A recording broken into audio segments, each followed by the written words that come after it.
So if you've seen my MIDI drums episode or my sampling techniques episodes, then you'll know that I love sampling from weird and wonderful places. And as a session drummer and just a fan, I consume so much drumming media. And therefore it was brought to my attention via my Twitch stream that I've got some weird sampling habits and I want to share one of them with you today.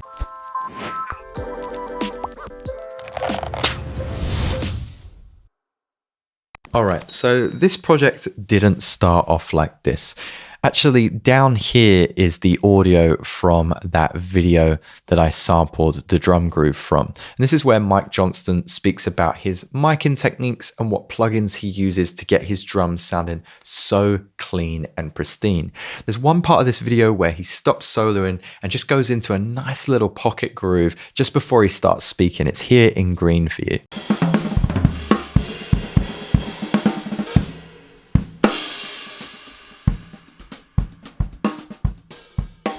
It was within that tiny clip whilst I was streaming on Twitch that I thought, you know what, I'm going to make a groove out of that. So of course, the first thing to do is crop that groove out and then try to create a rhythm. I want it to be a little bit more quantized to the grid. So what we're going to do is we're going to shift this down here. I don't think I need that anymore. I'm going to try and come up with a little bit of a groove. So when I put that kick on the bar line, is there anything in this little clip that stands out? It's actually not the downbeat of this kick, but the downbeat of this kick that I like.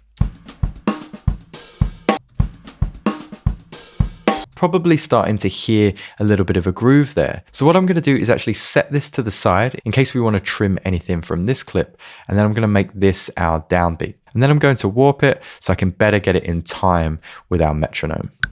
That's a little bit fast. I'm going to stretch that out a little bit more. That sounds good, but right now we've got this cymbal here. So we're probably going to want to use this other snare here as an alternative snare to this one. And we're going to want to make a longer pattern. I kind of want this part to be the penultimate part of the track. So I'm going to crop this little hi-hat part out. I'm going to use that later. And I'm going to take this section of hi-hat. I think I'll use it here. This is really inspired by the way Dilla used to chop up his drums. We've got one space here for one beat, so I'm going to put that there. And then I'm going to repeat that, but we're going to have this part on the end.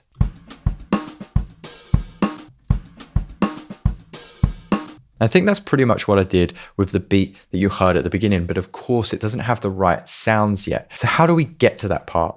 Let me take you back to the beginning of this project. So this gray section here is actually what I created on stream.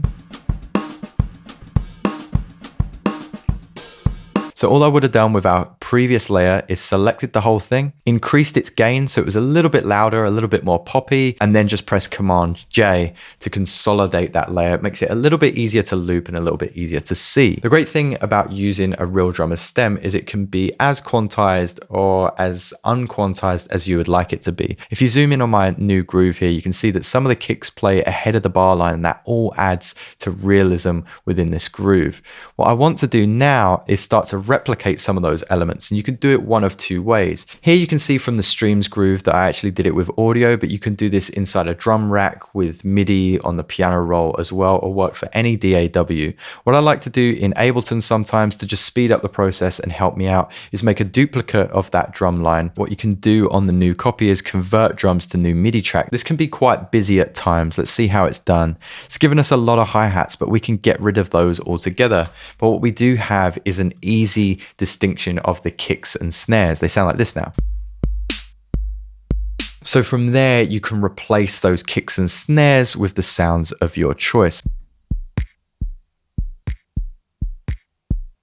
The great thing about using this method is obviously the MIDI is going to be exactly where your kicks and snares occurred. And even better yet, you've also got the velocities of those kicks and snares. So if you've got lots of ghost notes, they're going to be quieter than the main accented hits. The only problem, as we saw before, is if it's a very busy drum line with lots of overtones and background noise, is you might have a MIDI piano roll that is completely filled up with other stuff. But as long as you can spot those kicks and snares, maybe toms, then you're going to be working probably a little bit quicker than the manual method. So if that's the case, why do I sometimes opt for the manual method? Well, I do like to be able to click these clips and adjust the transient gate, as well as the gain and maybe some of the scent value as well, just to make it very human. You can see with the first kick, we're at minus 3.41.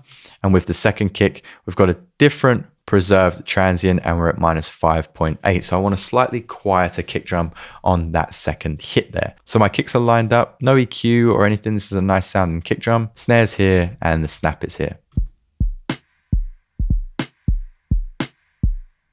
And here's our original drum kit, just to get a reminder. Oh, don't let me forget, this video is sponsored by DistroKid. Did you know DistroKid is one of the fastest distributors out there?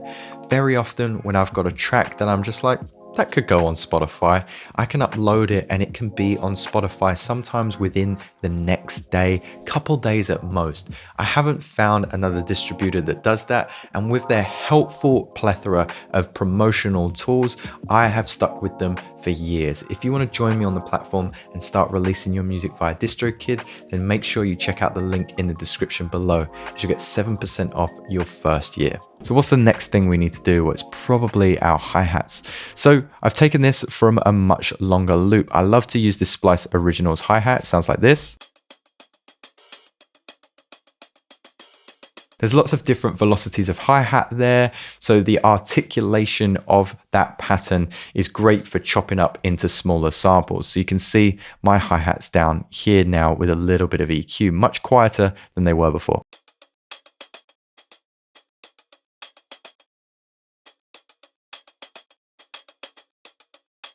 So the only thing you need to do is obviously keep going back to your original drum line and listening to where those hi-hat markers occur. I do a couple of things to make it easier for myself. Firstly, I double click on that clip and boost it way, way, way up. It's going to make it easier to spot some of those hi-hat margins that you may have not seen before. The other thing that I do is EQ that pattern. It's a lot harder to read that pattern when you're listening to the whole spectrum of information. The thing that's probably the hardest is getting an open hi-hat that matches the tone of the previous hi-hat loop that you've used. So you want to get those dialed in so that they sound like they come from the same family.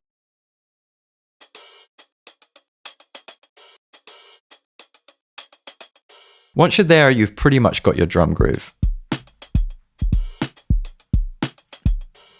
The reason I've got the snap there is so I can start to blend that kit sound into the world that I'm creating. I want it to be a part of my canvas and not to just be a resampled, repurposed drum groove. I want to start to move away from Mike Johnston's groove and add a little flavor of my own. So it's only a small thing, but I didn't want it to be a constant loop. So I'm just separating the snap and the snare layer right at the end there. So obviously it's got more of an electronic vibe now, so it only felt right to add this offbeat 808 hat. And that's the great thing about using this method, is you can take something that feels very human, apply it to very robotic or very outlandish instruments. You can start to rejig it and then apply more instruments that would make it harder or near impossible for just one person to play. And you could also mix it in your own way as well. As you can see, I'm panning my hi-hats, which we wouldn't normally do with a traditional acoustic set groove. And I'm making my finger snaps really, really wide so that they're accenting that main tight downbeat hit. Then we're left with something like this.